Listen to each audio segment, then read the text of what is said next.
Hello, good afternoon, everyone. Thank you very much for joining us for the webinar today. We're going to go ahead and get started right away, especially for the benefit of those people who are here, the early birds who were here like a half hour ago.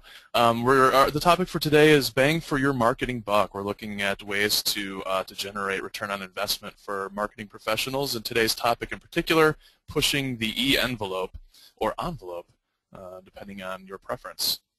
And so this stems from our ebook, 13 Marketing Trends for 2013. Many of you downloaded and had an opportunity to look this content over.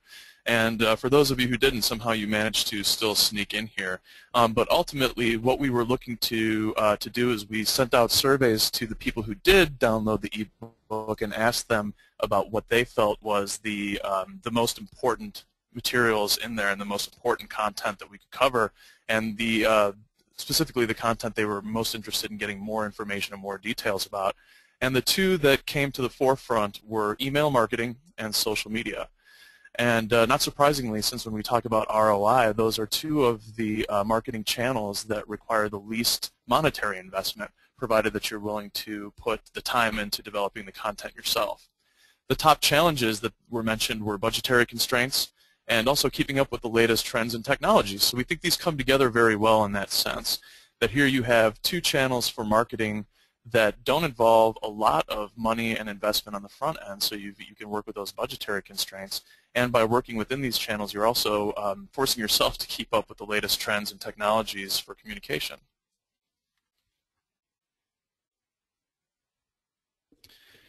In addition to the survey results that we got from you, there's a lot of research out there that suggests that this is a pretty generalizable result. In particular, 70% of digital marketers say that email is the top medium for return on investment in their opinion. And so today, in particular, the four areas that we want to cover: email marketing forecast, what's going on right now and what do we expect in the future; writing emails that people want to read. That's probably the single most important thing you can do, is actually make sure that people want to read the emails that you do send out. And then how do you integrate those emails with social media using best practices? And ultimately, how do you measure those results? What are the metrics that you're interested in?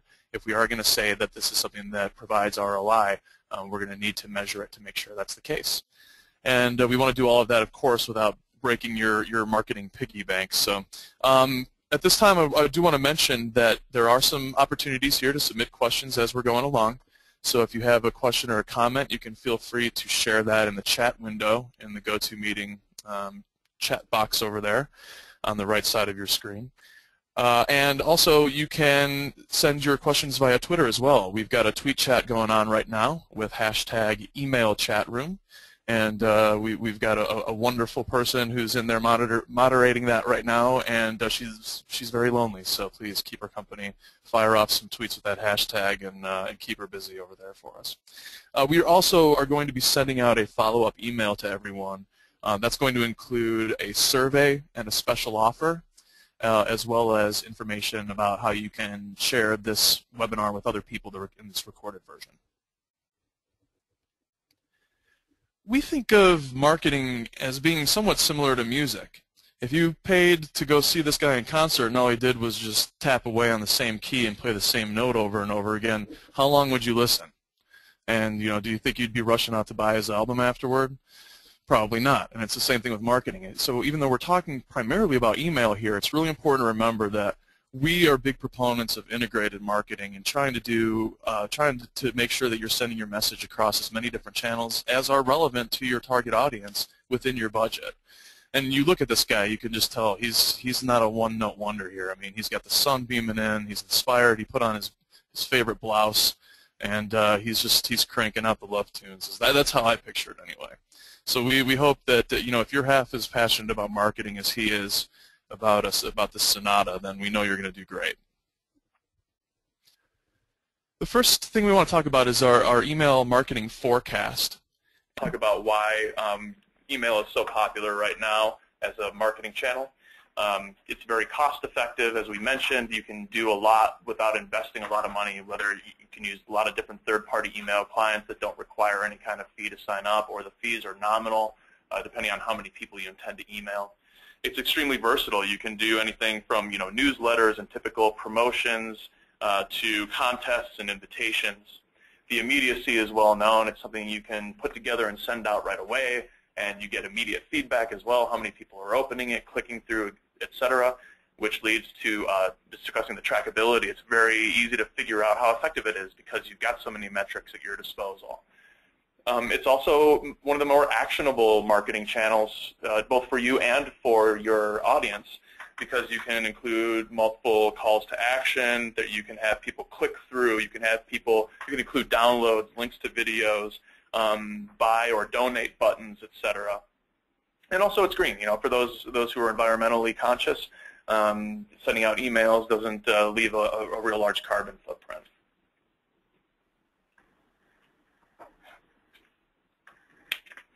So some of the top marketing trends for email right now currently would be mobile email marketing, triggered campaigns, content marketing, and social integration.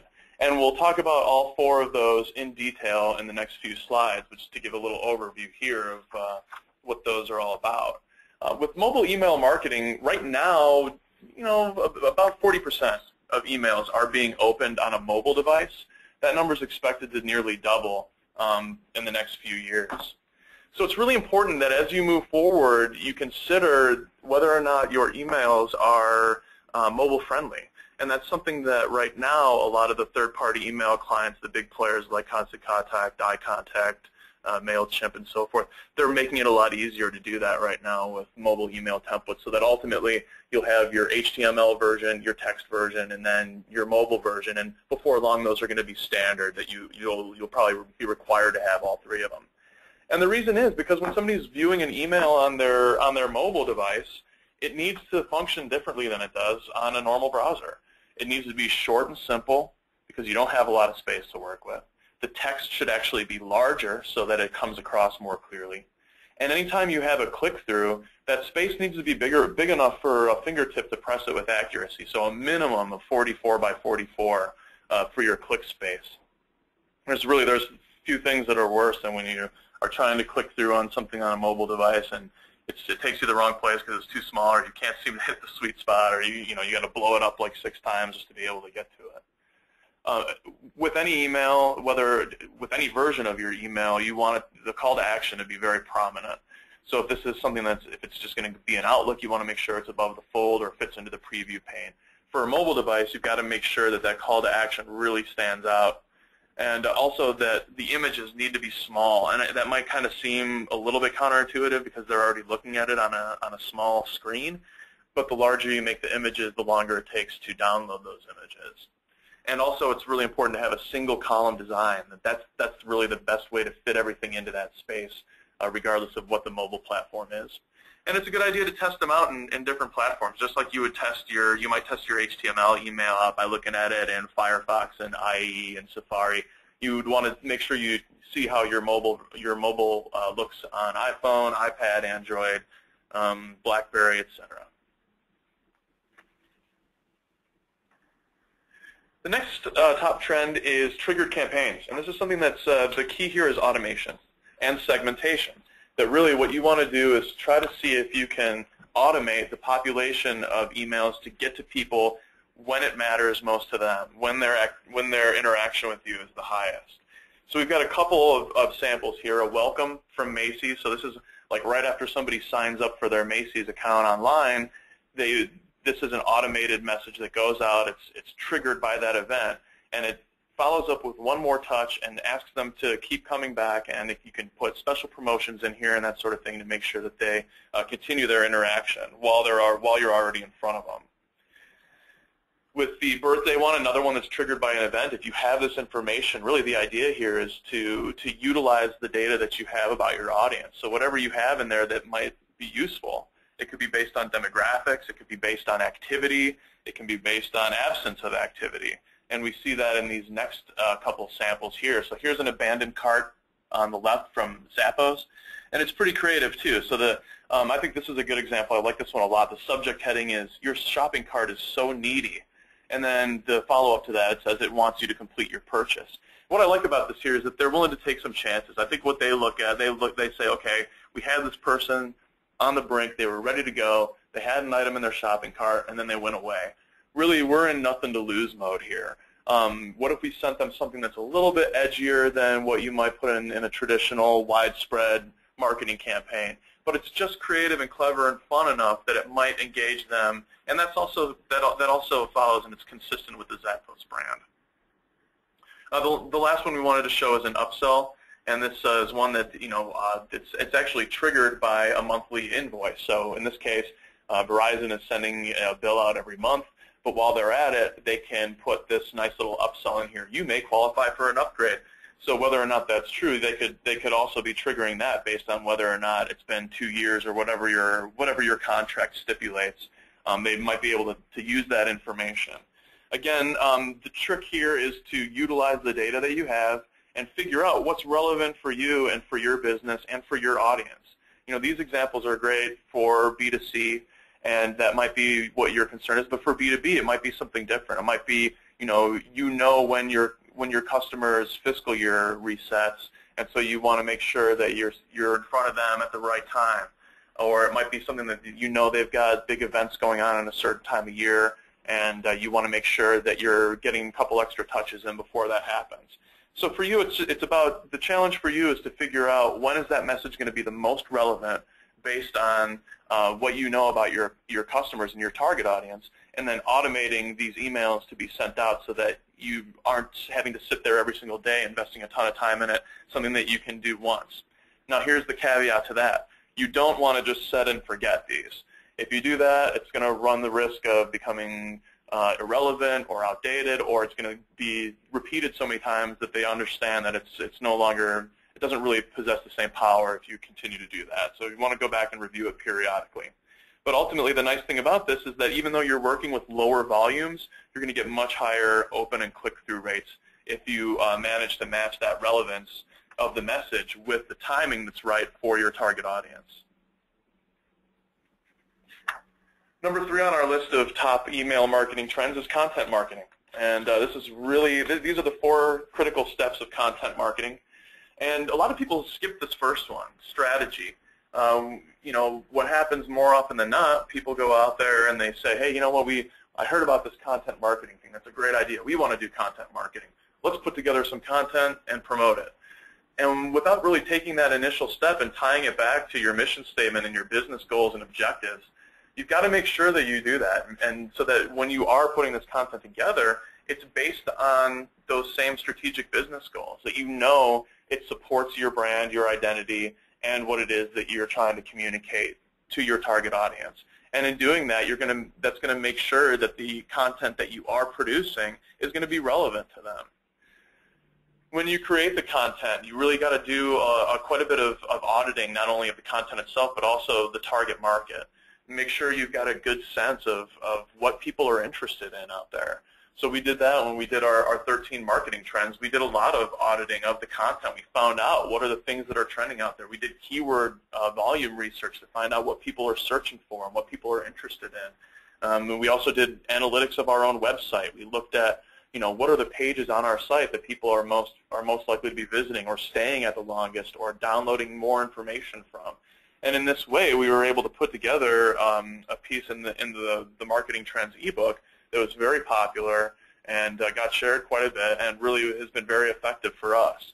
And we think that's really important for you guys to know, too, that when you go out to develop this content, you don't want to just start in with the tactics. You've got to develop the goals and do a little bit of research.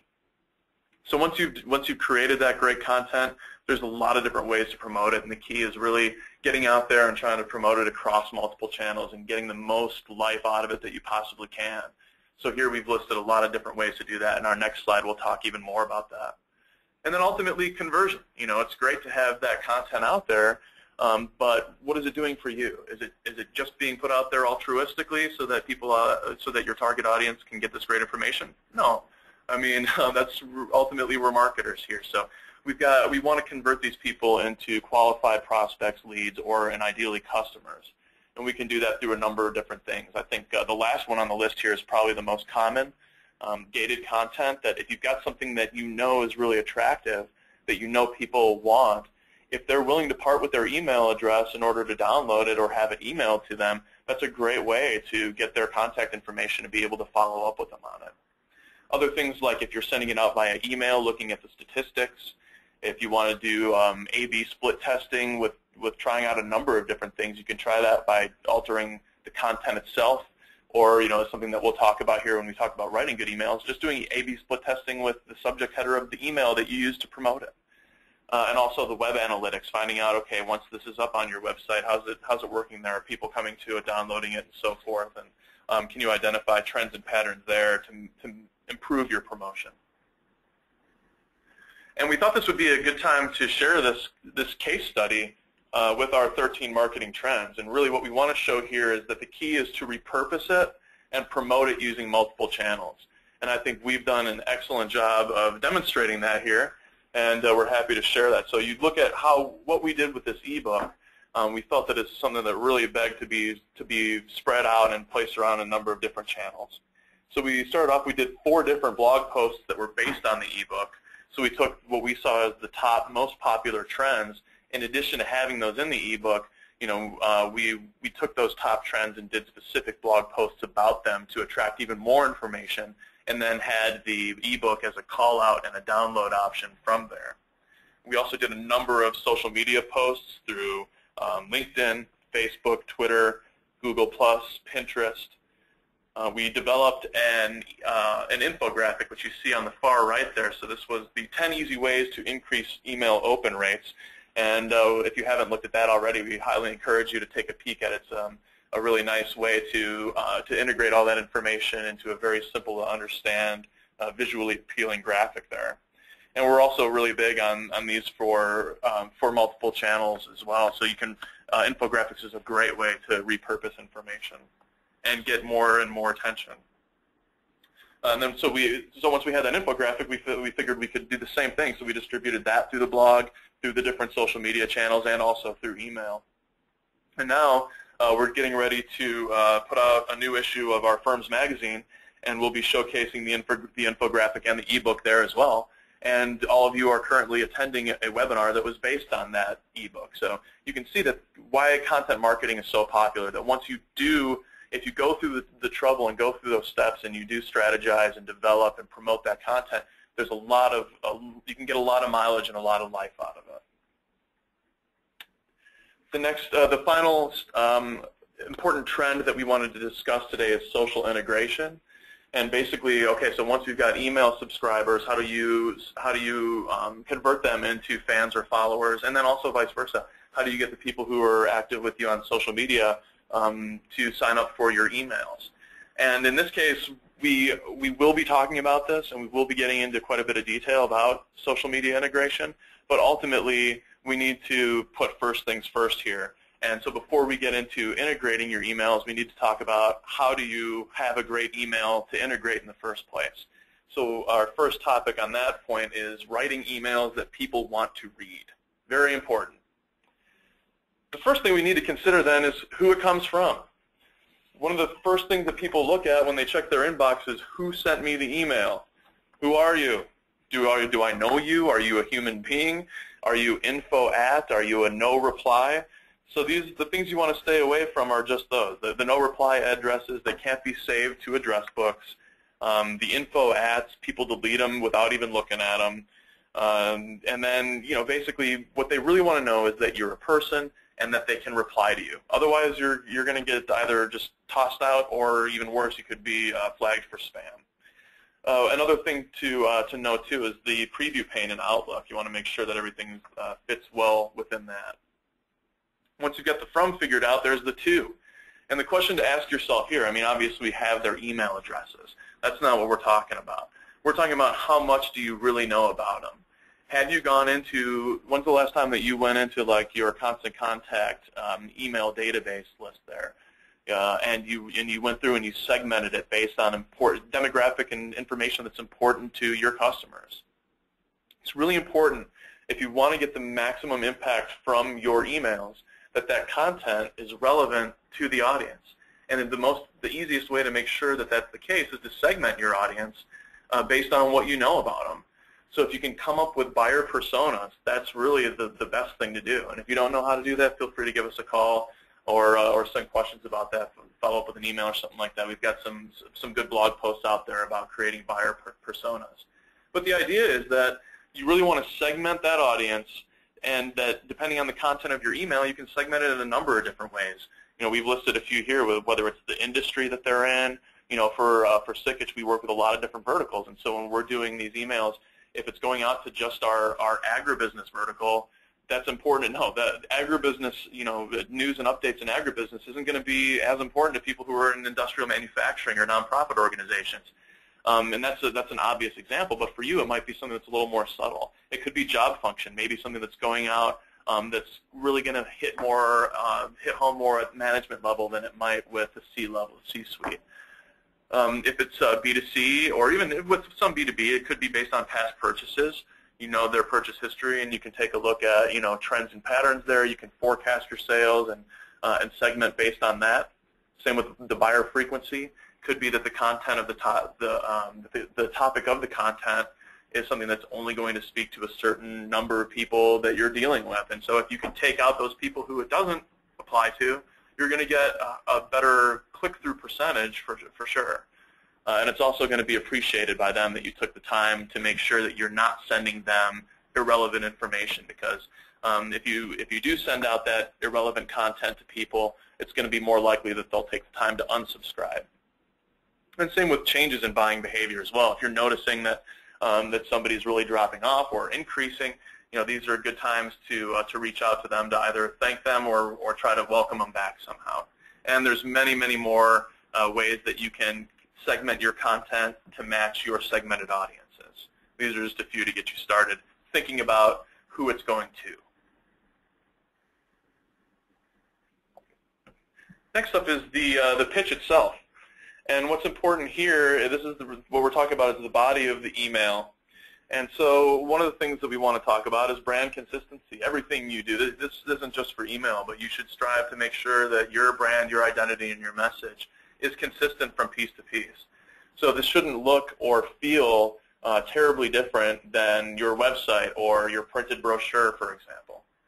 The personalized greeting is a great way to go, and you can personalize a number of different ways.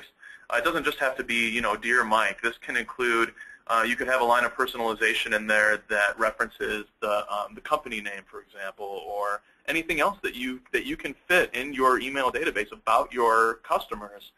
Those are data points that something like Constant Contact can pull from, and you can tell it to fill in the blanks in sort of the same way that that digital printing and variable technology is allowing this to be done in printed materials. You can do the same thing with email. It's even easier.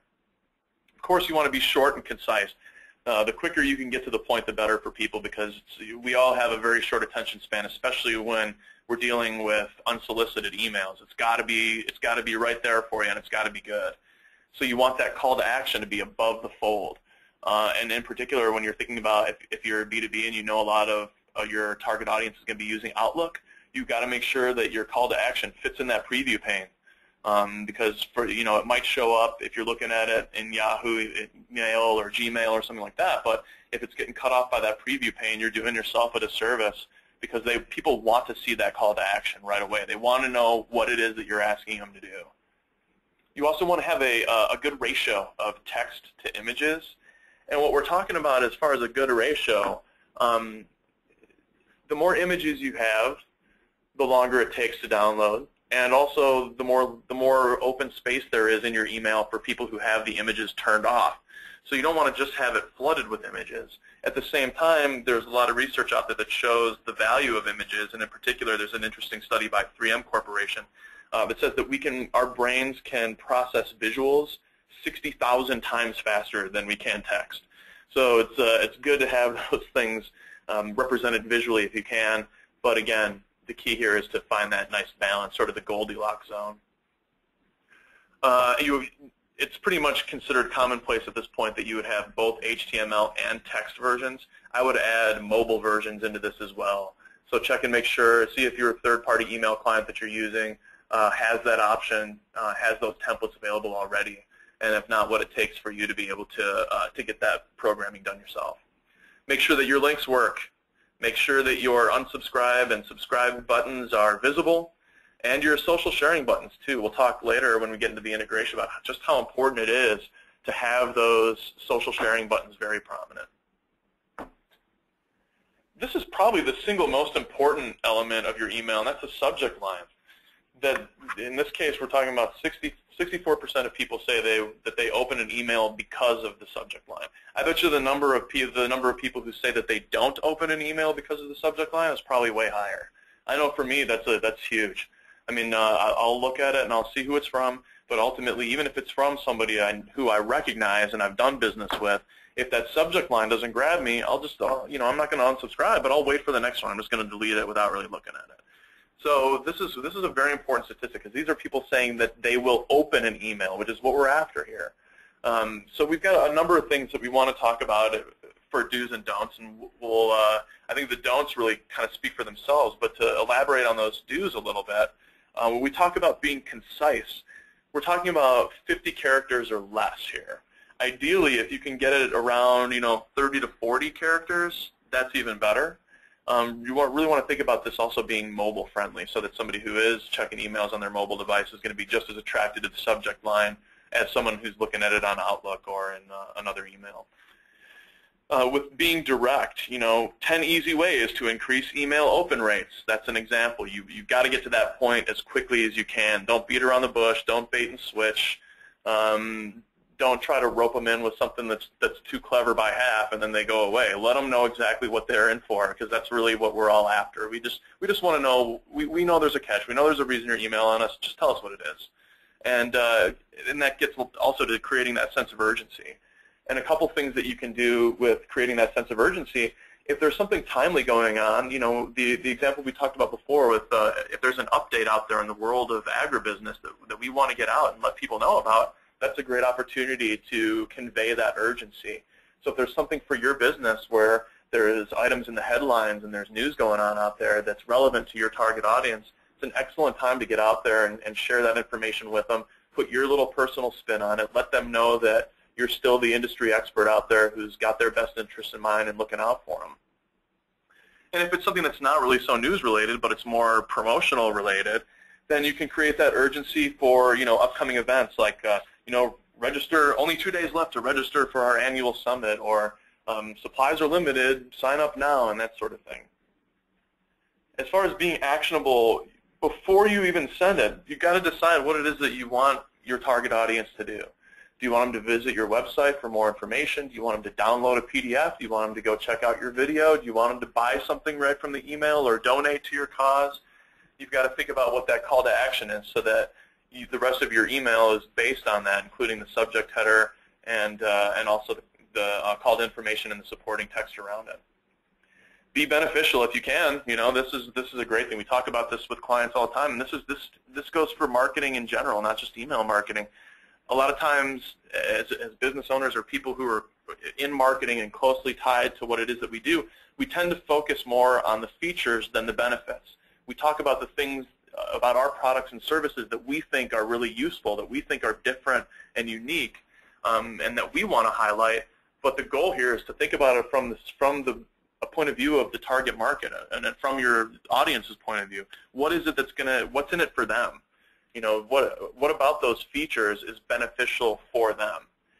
And then also, don't be afraid to test subject lines. This is huge. You really have to think about whether or not you're getting the most out of your subject lines. If this is something as important as nearly 2/3 of people saying that they will open it just based on this, then why not test it first? I mean, as marketers, we're big on doing pilot tests and doing split tests, and these third-party email clients like a Constant Contact make it very easy to do this. If you haven't played around with it, I highly recommend it. You can split test your subject line. So you come up with two different subject lines, and you send them out to a small group, and you can change all these different variables. But basically, you can say, send this out to X number of people, and then once it reaches a certain percentage, like if one of them gets 60 to 40, let me know. Or if we reach a certain number of opens and click-throughs on one versus the other, that's the one we want to go with, and you can just automate the rest, that the rest of the emails that you've batched can be sent out with that subject header. So again, that A/B split test tool for your subject line is really cool, very easy to use for most of those third-party email clients, and highly recommended for the success of your email campaigns. Don't be afraid to test them. And again, I think most of the don'ts here are pretty self-explanatory, except I will say that the mislead here, it really turns people off when you bait and switch. If you're going to offer them something in the subject header, make sure that that's a legitimate offer. Don't say that it's free there, and then once they start reading the fine print, they find out that it's really not, because that's going to compel them to unsubscribe from you pretty quickly. And again, maybe it bears mentioning that last one too. Don't be salesy. That ultimately, you know, if you're sending these emails out, you really want to, if you're focusing on the benefits for the end user, then you shouldn't be pushing your products and services too hard, especially not in the subject line. Next piece of the email to consider is the pre-header. Probably a lot of people here are thinking the what now? So the pre-header, if you look in this example here, it's located above the headline, and it's typically the place where you would see something that says, having trouble viewing this? Click here for the HTML version, or click here to view in a web browser. We recommend that you not do that. You can put that at the very bottom of the email along with your unsubscribe. And a lot of people, even, to me it's unthinkable, but a lot of people will put their unsubscribe right here. It's like, you don't want to put that information in the pre-header. Don't make it easy for them to go away and never hear from you again. Stick that at the bottom. If they want to unsubscribe, at least make them read the whole thing first, or look at it. So in this case, what we want to do with the pre-header then is have some content that backs up not only your subject header, but also the promotion. So in this case, let's look at the one from Coach here. And the subject line is 50% off, shop 50% off everything, sale ends at 8 p.m. And so because of the date of this, of being June 16th, if you look at this pre-header and it says, don't forget Dad, send an e-gift card and enjoy 50% off everything. So that 50% off it's relevant to the subject header. It's also relevant to the rest of the message, the body of the email.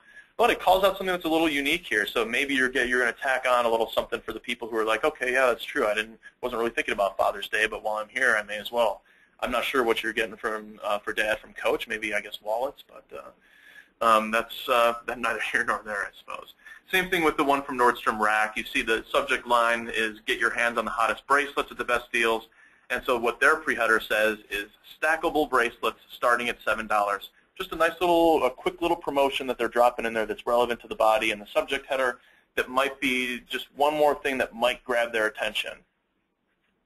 You've got that space that's reserved for this sort of thing, and we feel that it's really important that you start to use that as a promotional space rather than as a, having trouble viewing or an unsubscribe. So what you want to think about is having a call to action. And also, if you can, sort of trying to establish some sort of intrigue or interest, and then also a summary of what really the entire promotion is about.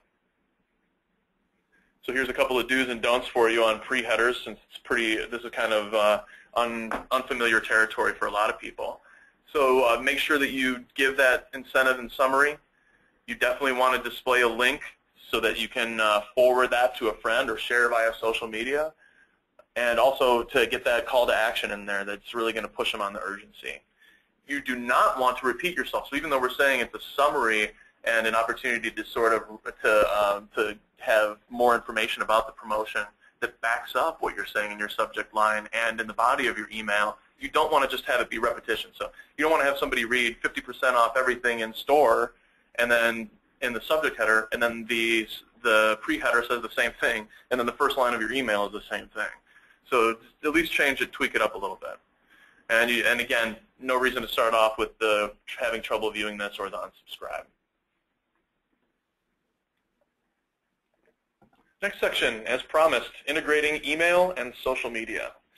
And so now that you've got your great email, you've gone through the trouble of really putting all the best practices together here, and you feel really proud about what you got going on, how do you make sure that you're leveraging social media as well as email?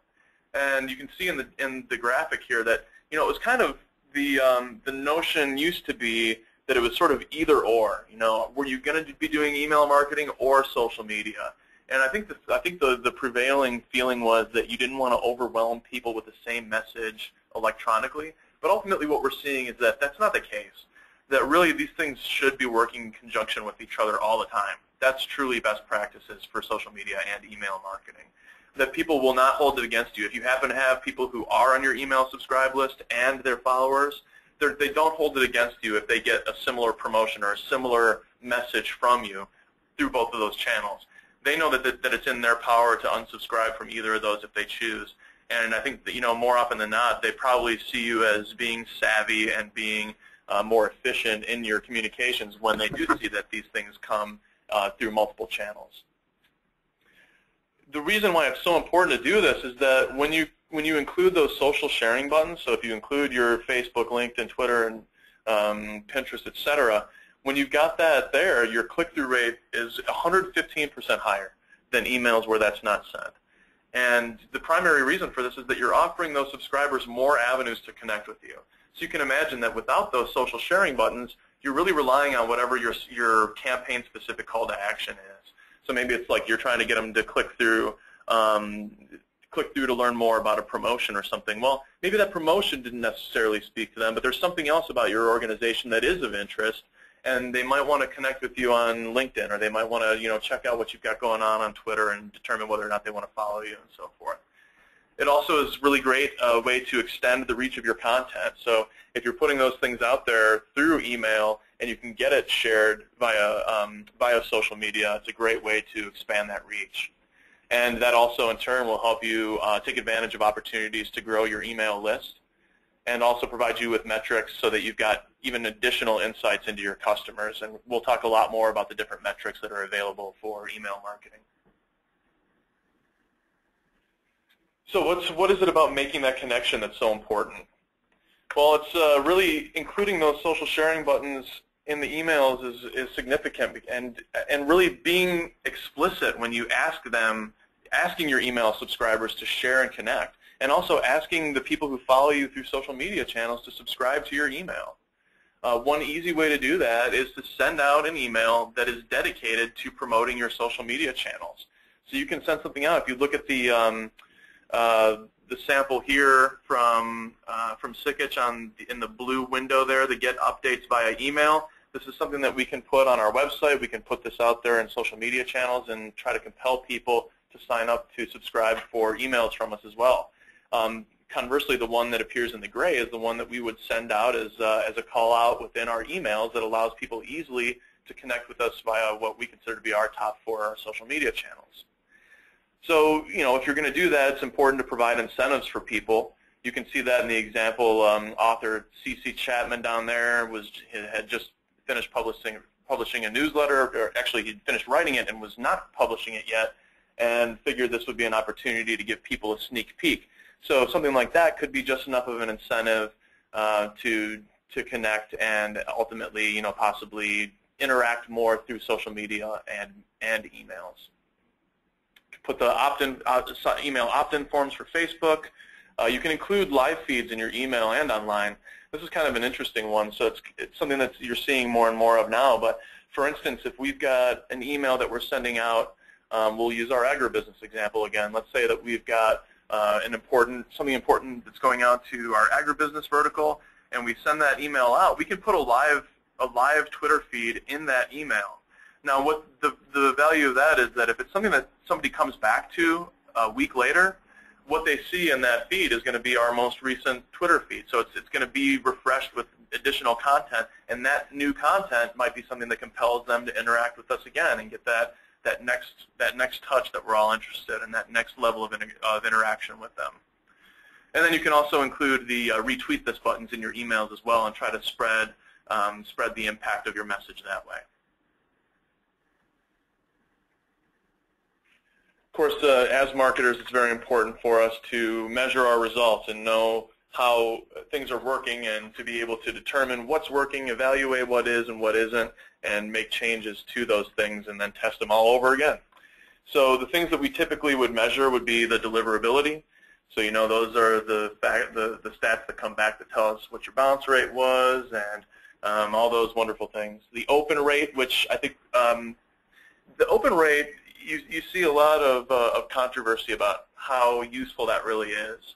Part of that has to do with things like the Outlook window pane or the preview pane. So if I'm using Outlook with my preview pane turned on and I get a new email in my inbox and I click on it just to delete it. So if I get an unsolicited email from somebody sending it out through constant contact or something along those lines, I might just click on it and delete it real quickly. But because that opened in my preview pane, that's going to be counted as an open rate. So it's a little bit inflated.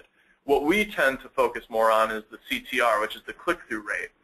And in particular, this is good because you can definitely point to that action that took place.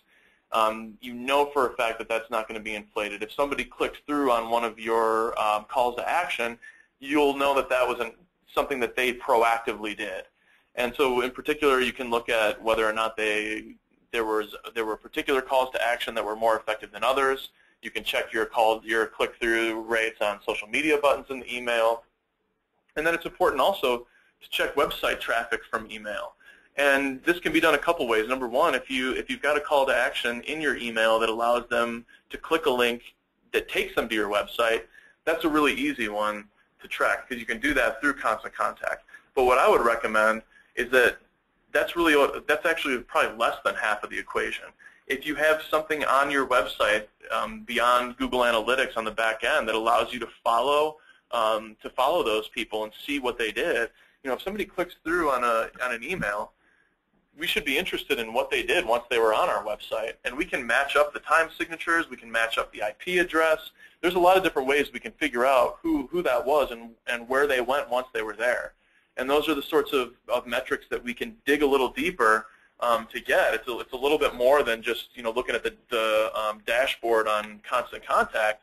But by taking those extra steps, we can get some much richer metrics out of it and determine, okay, for this email, once people click through, what did it ultimately result in? Did they visit multiple pages on our website? Were there other content areas of interest that they shared in common? Were there calls to action in our website that they shared in common? And ultimately, what's the conversion rate? Over time, how many of these people who received that email were we able to convert into customers? Conversely, how many of them unsubscribe? And can we determine why? Are we sending things too frequently? Are we not segmenting our database enough so that people are getting irrelevant information and that's turning them off? And then also, again, we talked a lot about split testing, and there's lots of different ways that we can split test beyond just doing the A/B test of the subject header. You can set these up yourselves, or they can, through certain third-party email clients, that process can be automated. And we thought, when we talk about these things, a lot of times the question comes up, okay, well, what's a good benchmark? How do I compare myself and determine if my emails are relatively successful?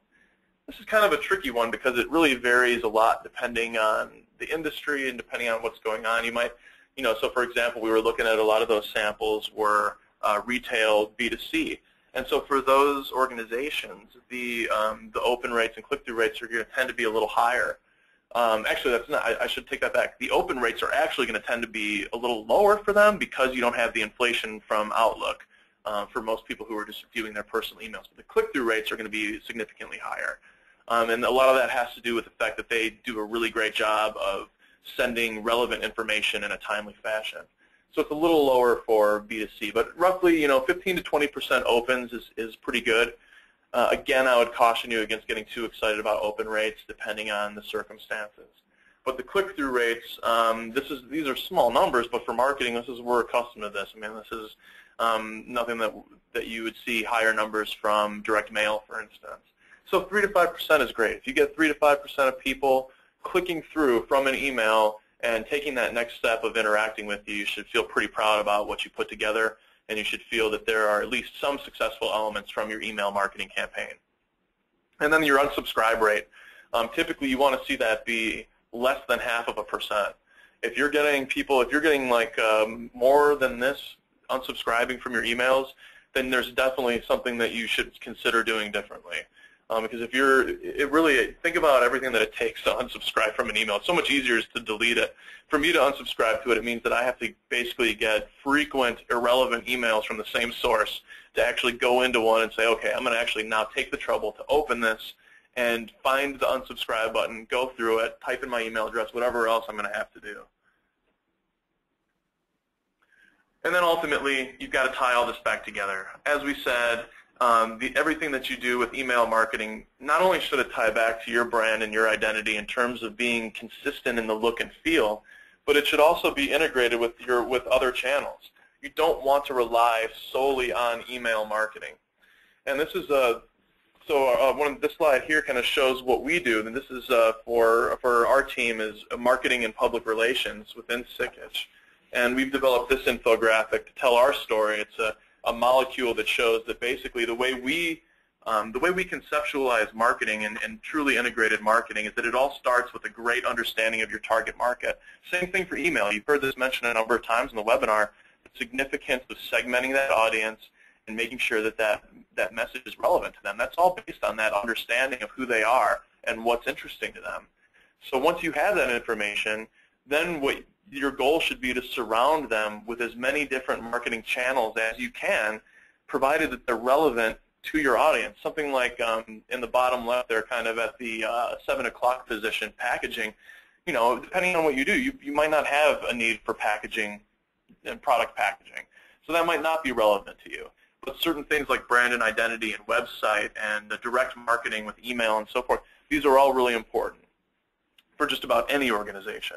So the goal is to integrate as many of these as you can within your budget over time. So what we typically do is we look at how we're going to prioritize these into phases. So you might say, okay, I'm just going to go through this diagram and I'm going to do 3 phases, and I'm going to do, you know, green for stuff I want to do right now and I can afford, yellow for stuff that I would love to do but I'm going to need to wait for the budget to reset, and the red stuff is going to be, you know, packaging design and other things that I don't really particularly need for this industry. But the goal here is to make sure, I mean, you can see that we've got email marketing as just one very small piece of this puzzle. Over there at like the 3 o'clock position, there's so many other things that you can and should do, because ultimately what we see when we study the evolution of communication technology and how it affects marketing is that it's put the control and the power and the authority in the hands of our audience to determine how they want to interact with us. You know, we no longer can just push things out at them and expect that that's going to be the case. They're the ones who are empowered now to figure out how they want to interact with us. And the best way that you can make sure that they do interact with you is by giving them lots of choices. So we'll just conclude then with a few Sikich slides. We save our salesy stuff for the very end, but we feel it is important to let you know a little bit more about who we are and what we do. And so we've got a lot of different service areas here. So accounting, audit, tax, advisory, investment banking, technology, and managed services. And you can see that that marketing and public relations is really just one small piece of that puzzle under managed services and advisory. We do offer marketing consulting in addition to the execution of marketing campaigns and individual one-off projects as well. But really, Sikich is a multidisciplinary professional services firm. From the time you start your business until the time you decide to sell it or hand it on to the next generation, when you look at all these different things that we provide, there's really very little that presents itself by way of challenges, particularly to small and middle market businesses that we can assist with. There's agriculture at the top. We've got a lot of different vertical markets that we work in, including agriculture, manufacturing, retail, nonprofit, government, higher education, and so forth, really across the board in terms of vertical markets. And a couple just little stats there about our business, and really what I think makes the most difference is the strong talent. One of the things that we really believe in here is that we have nothing without our people. We are a professional services organization, and our people is what drives the results that we provide to our clients. So with all these other things, reputation and award-winning and revenue and how many square feet we have and so forth, ultimately it's those people who have their feet on the ground out there working with clients every day, helping them to achieve the results they're after. And with that, we'll go ahead and conclude. I think we've got just a few minutes left if we have any questions. I don't know if we've had any. Did we get any hashtags there? We did. Oh, thank you guys. Really appreciate that. Our moderator is not lonely. Any questions pop up from that, Becca? No? Okay, good. Well, at least there was a little bit of Twitter chatter, so we'll forgive those of you who showed up as unattentive because we'll just assume that you were unattentive because you were hashtagging away with email chat room there. Any questions? Feel free to go ahead and chat those in real quick. All right, well, nothing's really springing up right now. Nothing too urgent, it seems. So we will be following up with you with an email to get a little bit more information. Please do take a couple minutes to fill out the survey. It's just a few short questions, and we really value your input. As evidence of that, this webinar was based on your feedback and your input. So for those of you who downloaded the ebook and who took the time to fill out that survey and let us know what your main interests and concerns were, we really thank you. We hope that you found this information useful and relevant and valuable, and hopefully it's actionable as well and something that you can take out and start doing better and more effective email campaigns with starting today. Thank you very much. Have a great day.